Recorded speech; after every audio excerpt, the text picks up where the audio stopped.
Como é que se pode interpretar isto do desafio da vida normal, quando na realidade a doença não existe por ela só? Existe um enquadramento social, existe o próprio médico que já tem as crenças dele e que incute no doente essas crenças, existe uma sociedade cheia de medos e que acaba por fazer o reflexo para o doente dessa realidade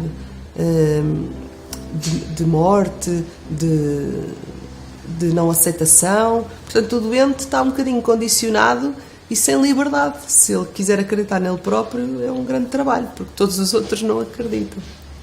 O meu cancro foi para mim uma oportunidade de vida mais do que um atestado de morte, porque me deu a oportunidade de me conhecer muito melhor, de valorizar todas as coisas com os meus amigos, com a minha família, e a maior dificuldade que eu tive, honestamente, foi de gerir o sentimento dos outros comigo. Foi fazê-los acreditar em mim, porque ninguém à volta acreditava que eu algum dia pudesse ter salvação. Portanto, agarrar nas rédeas da nossa vida é mesmo um ato de coragem. O doente oncológico tem uma grande necessidade de ter um cuidador, uma pessoa que está com ele e que partilha esta doença com ele nas várias fases. O problema é que o cuidador só tem deveres e não tem direitos. E eu achava ótimo que a sociedade se sensibilizasse para o facto de isto não existir. No meu caso, uma das pessoas que mais me ajudou foi o meu marido, que me acompanhou imenso. Mas ele, nessa altura, estava a trabalhar fora do país e teve que regressar. Não é? Por acaso, teve a oportunidade de ter enquadramento na empresa dele. Mas é muito importante que o doente oncológico tenha alguém que cuide e que essa pessoa que o acompanha, seja um familiar ou um amigo, possa ter direitos, porque essa pessoa só tem deveres, só tem o dever de se tratar e não tem direitos nenhuns. Não sabemos se não vai ser penalizado o trabalho por faltar. Isso é muito importante, que sejamos sensíveis para perceber que é muito importante este abraço do companheiro. Olha, eu gostava que, por acaso, tivesse havido assim um programa na televisão dedicado ao cancro e às famílias, onde todos os familiares pudessem serem educados na própria doença oncológica, na abordagem, porque normalmente ninguém sabe. Um amigo, quando me telefona, não sabe o que é que vai dizer, não é? Portanto, depois pode ser mal interpretado por mim, mas na realidade a pessoa está a fazer o melhor que sabe. Portanto, na realidade era tentar que esta informação chegasse a todas as pessoas, porque se um dia toda a gente pode vir a ter cancro, quer dizer, há que ter estas ações preventivas, e eu acho que era muito importante. Uma das coisas que eu acho que é importante, e quando nós estamos a falar de cancro, reforço que estamos a falar de oportunidade de vida, num pacote de vida, é as pessoas poderem viver e viver com qualidade. E nem toda a gente tem capacidade económica para poder viver, porque tudo custa dinheiro. E eu acho que havia uma coisa que era interessante, era poder haver alguns benefícios, alguns descontos, uns cartões para o doente oncológico, para que solidariamente fosse possível ele aproveitar a vida com mais qualidade. Por exemplo, ir ao museu, por exemplo, ir a um shopping e ter um cartão de descontos, porque isto não é vergonhoso, isto é uma coisa que é efetiva. A pessoa, se tem medo de viver, então tem que aproveitar a vida. Só que hoje em dia nada é gratuito, por isso acho que era uma iniciativa muito, muito interessante. O que interessa é as pessoas e é a sensação de conhecer e de enriquecer o nosso pacote de vida. E nem toda a gente tem, infelizmente, essa capacidade económica que nos permite ser livres e desfrutar das coisas. E eu acho que é um bocadinho isso que eu gostava, era que houvesse essa disponibilidade para as pessoas que têm uma vida mais reduzida, ou não. Eu acho que tem a ver com o facto de tudo custa dinheiro. E se as pessoas precisam de viver, precisam também de ter condições de vida. Não é? Como é que uma pessoa pode chegar a um hospital, receber um fármaco que custa um balúrdio e depois, na realidade, não tem condições para viver a vida e desfrutar das coisas que lhe dão prazer? Quer dizer, o Estado investe dinheiro no tratamento e não investe dinheiro na vida. Só investe... Pronto, e se a pessoa faz um tratamento e, na realidade, depois não pode viver, então eu não consigo entender a lógica disso. O que é isto da vida? As pessoas fixam-se na morte como se a morte é que fosse aqui a resolução do cancro. E não tem nada a ver com isso. Porque quando a pessoa vai vivendo intensamente e não vai protelando as coisas até ao fim, esse medo da morte vai se dissipar, porque a pessoa vive. Viver é aproveitar, é desfrutar, é sentir. E pronto, e ter experiências implica ter custos. Portanto, eu acho que acho que era importante o doente oncológico ter uma liberdade para a vida, mais do que só para ser tratado. Por isso é que acho que era giríssimo se houvessem cartões de um shopping, acesso a viagens mais baratas, os parques não serem pagos nos museus, nos supermercados, etc. Tudo aquilo que implica a vida. Portanto, quer dizer, quem é que faz hoje em dia coisas para os filhos como se não existisse, no dia da manhã? Porque há um medo enorme das pessoas não existirem na altura que os filhos necessitam. Mas como é que se faz sentir?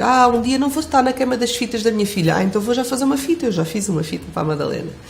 Não vou estar no Natal para lhe dizer como é que ela vai fazer os pratos que a mãe fazia. Então já lhe fiz um livro de receitas. Todos os natais escrevo o que é que fizemos, o que é que correu bem, se foi comida a mais, o que é que ela pediu no Natal. Portanto, a pessoa vive de uma forma tão intensa e eu não sei o dia da manhã. Agora, nem eu nem ninguém. E um dia, eu que tive um alerta de cancro, consegui salvaguardar determinadas coisas e as pessoas que não tiveram alerta nenhum vão ter os filhos muito mais desprotegidos do que as doentes oncológicas. Eu acho que é muito importante para mim eu sentir uma pessoa normal. Eu acordo todos os dias, vou trabalhar, tiro o benefício de ser uma pessoa normal, portanto temos sempre aqui a falar da normalidade. E eu acho que se não trabalhasse honestamente arranjava outra doença e que se calhar tinha mais impacto na minha vida do que propriamente o cancro. E um dia até estava a pensar, porque como é que não existe ainda a certificação da empresa solidária? Existe a certificação da empresa amiga do ambiente, existe a certificação da empresa que trabalha com o sistema de gestão organizado, pela 9001, e porquê que não existe ainda uma empresa que acolhe, por exemplo, doentes oncológicos que estão desempregados, que, por exemplo, tem requisitos para acolher doentes oncológicos ou a forma de os tratar? Eu acho que era lindo uma empresa poder ter um coração, a empresa com coração. Acho que era giríssimo que isso pudesse acontecer. Eu gostava. Porque no meu caso eu tenho um emprego que tem muita sensibilidade e que respeita as minhas necessidades. Mas eu sei que nem sempre é assim. Uma das coisas muito importantes que as pessoas devem ter consciência, e para mim é muito importante, é a ciência no cancro. E o que é isto da ciência no cancro? São os ensaios que fundamentam este aumento de esperança de vida, esta progressão livre de doença. E muitas vezes existem moléculas que ainda não estão aprovadas para serem feitas na prática clínica, mas que existem num contexto de ensaio. Isso é muito importante para os doentes. Também é importante para o orçamento de Estado, porque diminui os encargos, porque as farmacêuticas assumem todos estes custos associados aos exames, aos PETs, às ressonâncias, todos estes exames do próprio estadiamento e do follow-up e da evolução da doença. Portanto, eu acho que era importante sensibilizar a sociedade para a ciência, para a participação nos ensaios, porque as pessoas, quando entram nos ensaios, não são nenhum ratos de laboratório. As pessoas, quando entram nos ensaios, já houve fases preliminares de investigação, já houve modelos animais e já há um racional científico para que se faça objetivamente aquela linha terapêutica. Sim, eu tenho uma certa paixão pela minha doença, porque ela me ensinou imensas coisas. E eu acho que, honestamente, se eu não tivesse tido um cancro, eu iria ser feliz, e não é o cancro que agora as pessoas não precisam ter cancro, não é? Para de repente descobrirem, mas na realidade há sempre uma descoberta.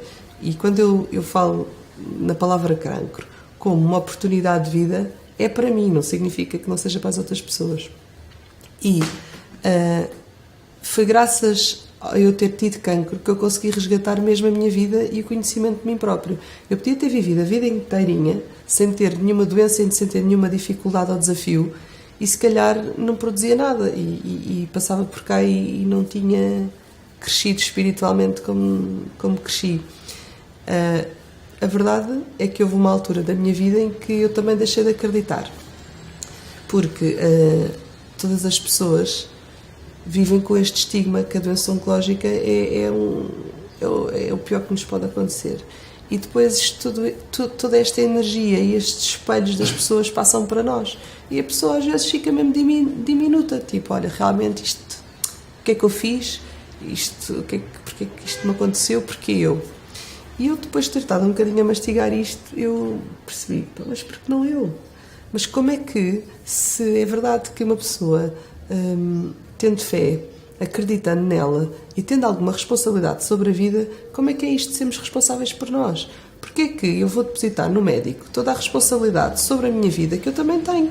E eu acho que isto é uma coisa que me aflige, que é a maior parte dos doentes chegam ao médico assim, então estou perante um médico, então agora o senhor doutor é que vai resolver todas as coisas da minha vida, e eu livrei-me. Então, se eu já não gostava de viver e que tinha tantas coisas que me assombravam, então eu agora já tenho um motivo para dar voz a isto que já era do antigamente. Tenho um cancro. Não é isso. Aquilo que acontece é a pessoa querer mesmo viver, é que se a pessoa quer mesmo viver, a pessoa volta a agarrar nas rédeas da sua vida e é responsável pelas coisas. O meu médico é responsável por umas coisas, mas eu sou responsável por outras. E a responsabilidade pela vida é desfrutar de todos os momentos. É, se eu quero ir dançar, eu vou dançar. Se eu quero ir fazer uma viagem e não tenho dinheiro, eu junto dinheiro para fazer esta viagem. E nós temos de ter responsabilidades. Não há culpa. Olha, vamos culpar o cancro e agora já não tenho vida. Não há culpa, nem culpados, não há medos. Bora lá à procura dos medos. Qual é o medo? Qual é o medo? É o medo da solidão? São o quê? São sensações de infância mal resolvidas. Foi a mãe que não nos ouviu e que nos rejeitou, que nos abandonou, que nos humilhou. Que feridas são estas da infância e que se reproduzem no adulto?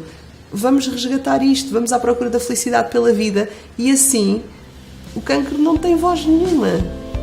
Eu acho que é maravilhoso.